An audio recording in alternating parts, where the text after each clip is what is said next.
The First Anglo-Afghan War, also known as Auckland's Folly, was fought between British India and Afghanistan from 1839 to 1842. It was one of the first major conflicts during the Great Game, the 19th century competition for power and influence in Central Asia between the United Kingdom and Russia, and also marked one of the worst setbacks inflicted on British power in the region after the consolidation of British Raj by the East India Company.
In the 1830s, the British were firmly entrenched in India.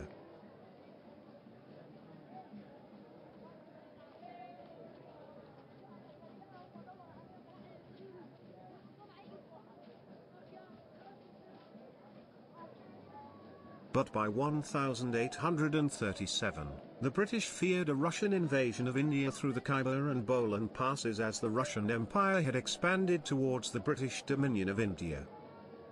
The British invaded Afghanistan on the basis of intelligence about a non-existent threat. Information about a single Russian envoy to Kabul was manipulated to create a scare about a phantom Russian invasion.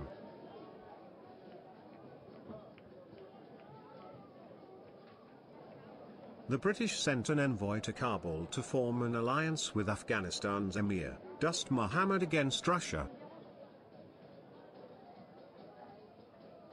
The Emir was in favour of an alliance but wanted British help in recapturing Peshawar, which the Sikh Empire had captured in 1834. The British refused to help. Dost Muhammad then started negotiating with the Russians, who had also sent an envoy to Kabul. This led the Governor-General of India, Lord Auckland, to conclude that Dost Muhammad was anti-British.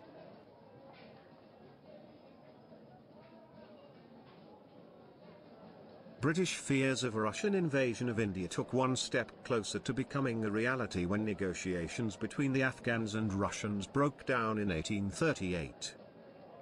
This led Persian troops along with their Russian allies to attack the Afghan city of Herat in western Afghanistan in an attempt to annex it. Russia, wanting to increase its presence in South and Central Asia, had formed an alliance with Persia, which had territorial disputes with Afghanistan, as Herat had been part of the Persian Empire and only in 1750 had it been taken over by Afghanistan.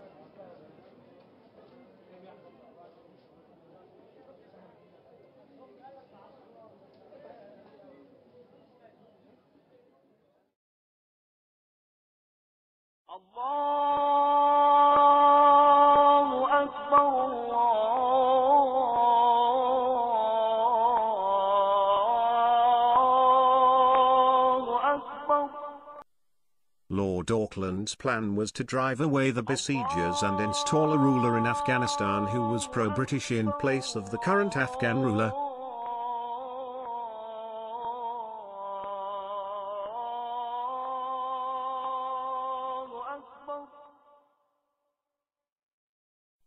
The British chose Shah Durrani to be the new leader of Afghanistan. To justify his plan, Lord Auckland issued the similar manifesto in October 1838, setting forth the necessary reasons for British intervention in Afghanistan. The manifesto stated that in order to ensure the welfare of India, the British must have a trustworthy ally on India's western frontier. The official British position that their troops were merely supporting Chashua's small army in retaking what was once his throne was generally seen, at the time, as well as now, as pretext for incorporating Afghanistan into the British Empire. Although the similar manifesto stated that British troops would be withdrawn as soon as Shua was installed in Kabul, Shua's rule depended entirely on British arms to suppress rebellion and on British funds to buy the support of tribal chiefs. The British denied that they were invading Afghanistan, instead claiming they were merely supporting its legitimate Shua government against foreign interference and factious opposition. However, with Persia ruled by a pro-Russian, it may well have been the case that Britain was trying to install a pro-British leader in Afghanistan to prevent Russia from becoming the dominant power and threatening the northwest frontier.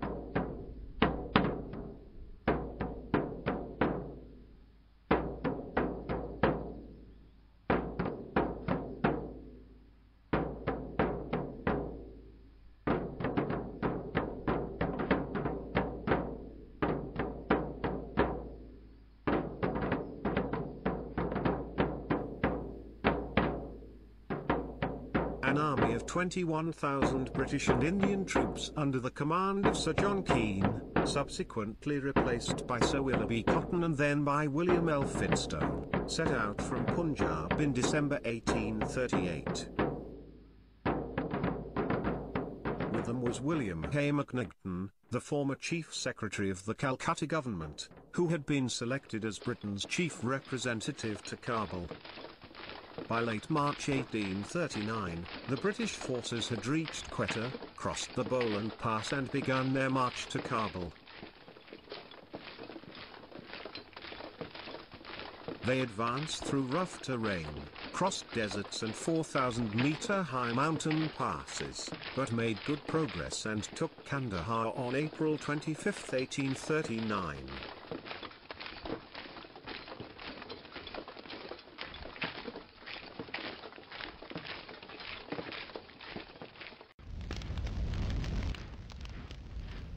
On July 22, in a surprise attack, they captured the until then impregnable fortress of Ghazni, which overlooks a plain leading eastward into the northwest frontier province. An Afghan had betrayed his sovereign, and the British troops managed to blow up one city gate and marched into the city in a euphoric mood. In taking this fortress, they suffered 200 men killed and wounded, while the Afghans lost nearly 500 men. 1,600 Afghans were taken prisoner with an unknown number wounded. The fact that Ghazni was well supplied eased the further advance considerably. Following this, the British achieved a decisive victory over Dost Muhammad's troops, led by one of his sons.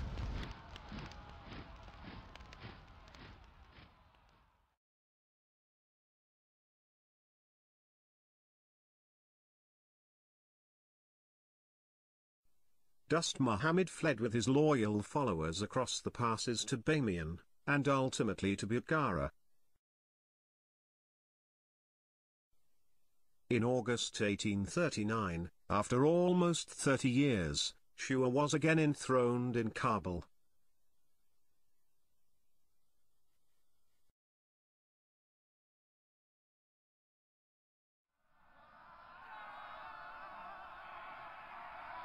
On November 13, 1839, while en route to India, the Bombay column was attacked. As a form of reprisal, the Baluchi tribal fortress of Kalat, from where Baluchi tribes had harassed and attacked British convoys during the move towards the Bolan Pass.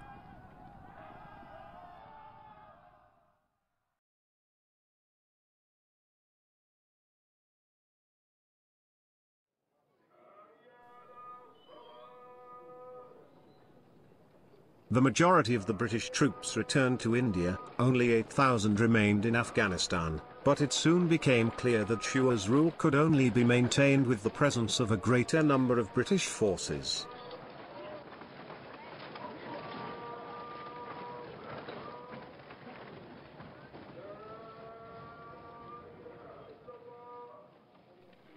The Afghans resented the British presence and the rule of Shah Shua.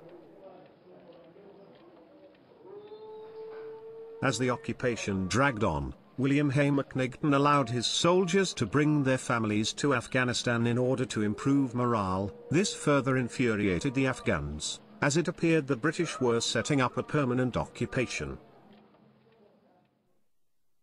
Dost Muhammad unsuccessfully attacked the British and their Afghan protégé, and subsequently surrendered and was exiled to India in late 1840.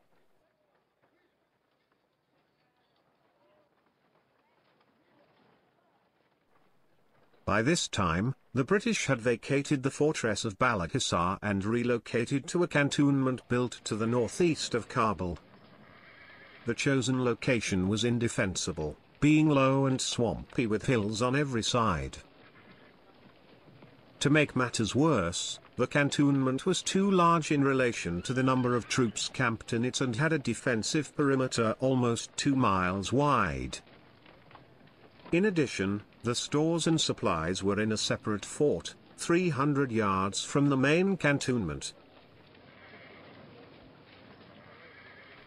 By October 1841, disaffected Afghan tribes were flocking to support Dost Muhammad's son, Muhammad Akbar Khan, in Bamiyan.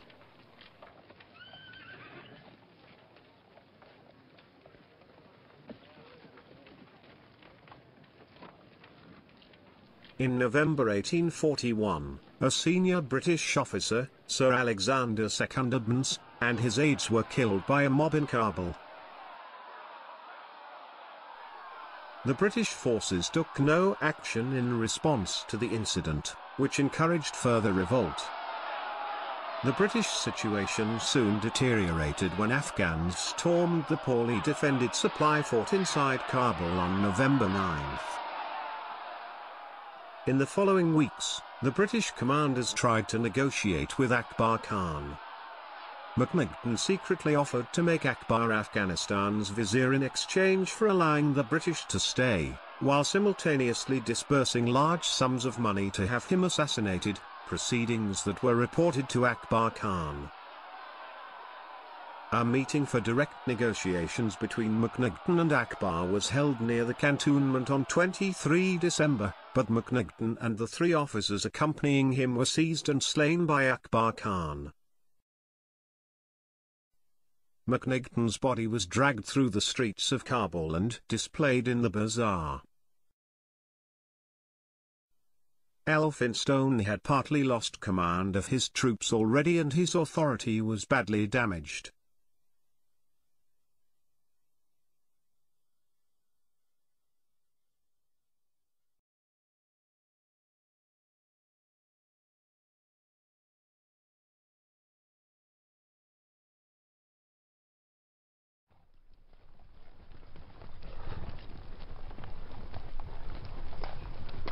On the 1st of January 1842, following some unusual thinking by Elphinstone, which may have had something to do with the poor defensibility of the cantonment, an agreement was reached that provided for the safe exodus of the British garrison and its dependents from Afghanistan.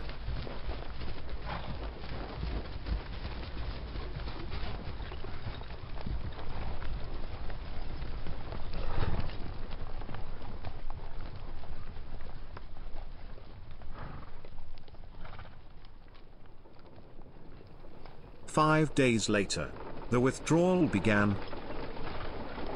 The departing British contingent numbered around 16,000, of which about 4,500 were military personnel, and over 12,000 were civilian camp followers.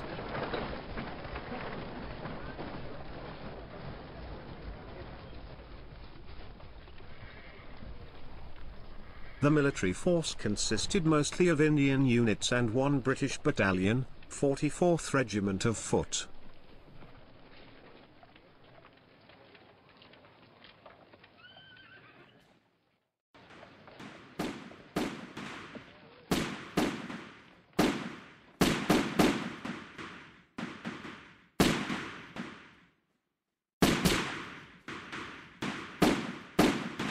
They were attacked by Ghilzai warriors as they struggled through the snowbound passes. The evacuees were killed in huge numbers as they made their way down the 30 miles, 48 km, of treacherous gorges and passes lying along the Kabul River between Kabul and Gandamak, and were massacred at the Gandamak Pass before a survivor reached the besieged garrison at Jalalabad.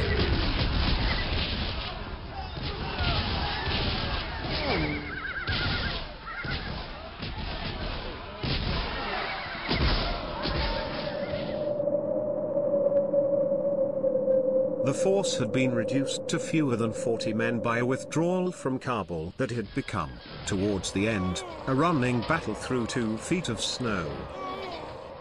The ground was frozen, the men had no shelter and had little food for weeks. Of the remaining weapons possessed by the survivors, there were approximately a dozen working muskets, the officers' pistols and a few swords.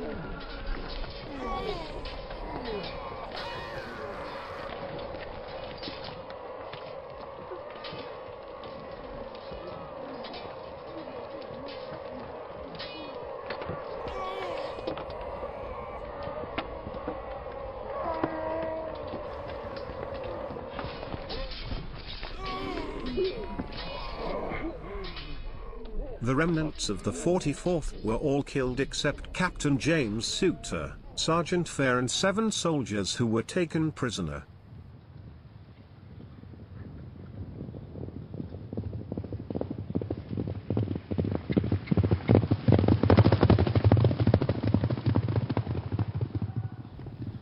The only Briton to reach Jalalabad was Dr. William Bryden.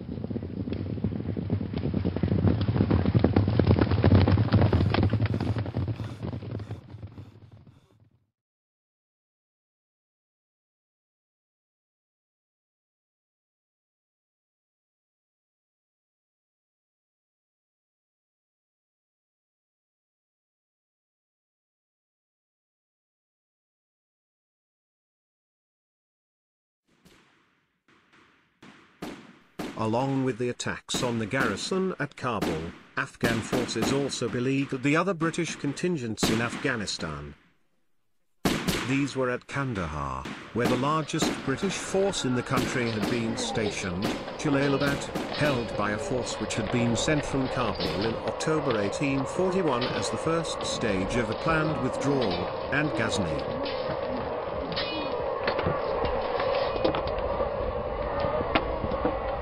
Ghazni was stormed, but the other garrisons held out until relief forces arrived from India, in spring 1842. Akbar Khan was heavily defeated near Jalalabad and plans were laid for the recapture of Kabul and the restoration of British hegemony.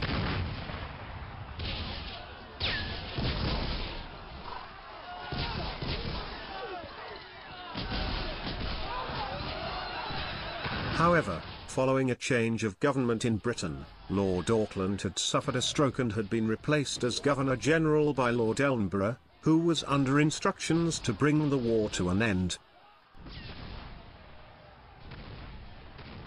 He ordered the forces at Kandahar and Jalalabad to leave Afghanistan after inflicting reprisals and securing the release of prisoners taken during the retreat from Kabul.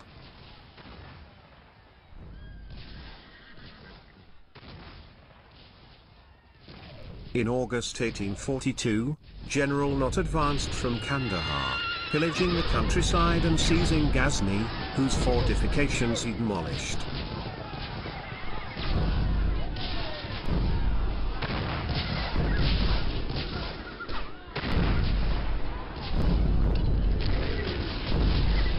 Meanwhile, General Pollock, advancing through the Khyber Pass from Jalalabad, inflicted a further crushing defeat on Akbar Khan.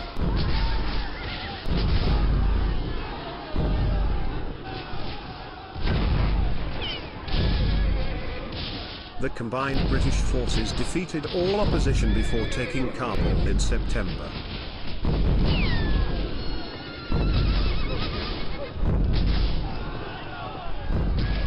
A month later, having rescued the prisoners and demolished the city's main bazaar as an act of retaliation for the destruction of Elphinstone's column, they withdrew from Afghanistan through the Khyber Pass.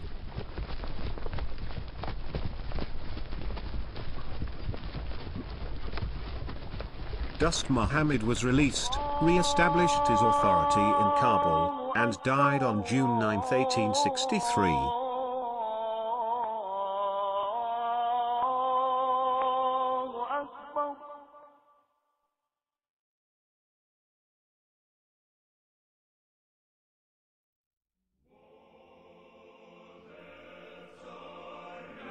In the 3 decades after the First Anglo-Afghan War, the Russians advanced steadily southward towards Afghanistan.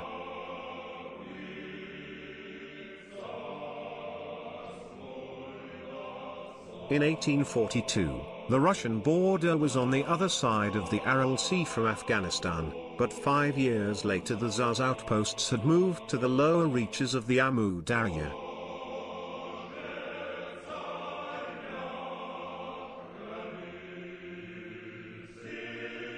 By 1865, Tashkent had been formally annexed, as was Samarkand 3 years later. A peace treaty in 1873 with Emir Alim Khan of the Mangit dynasty, the ruler of Bukhara, virtually stripped him of his independence.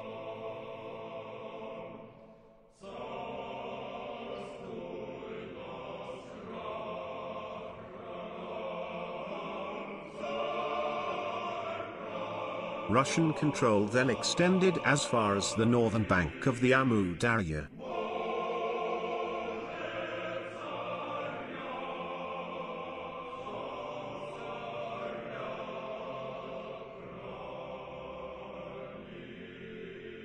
In 1878, the British invaded again, beginning the Second Anglo-Afghan War.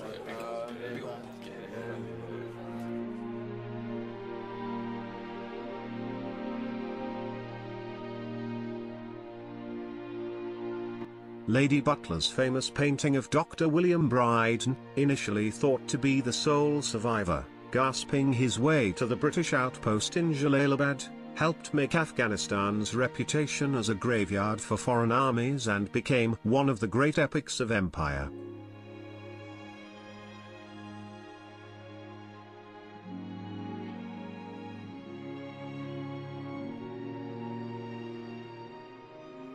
In 1843, the British Army chaplain Reverend G.H. Gleig wrote a memoir of the disastrous First Anglo-Afghan War, of which he was one of the very few survivors. He wrote that it was a war begun for no wise purpose, carried on with a strange mixture of rashness and timidity, brought to a close after suffering and disaster, without much glory attached either to the government which directed, or the great body of troops which waged it. Not one benefit, political or military, was acquired with this war. Our eventual evacuation of the country resembled the retreat of an army defeated.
The First Anglo-Afghan War, Auckland's Folly, from Wikipedia, the free encyclopedia, was made possible by Wikipedia, the free encyclopedia that anyone can edit.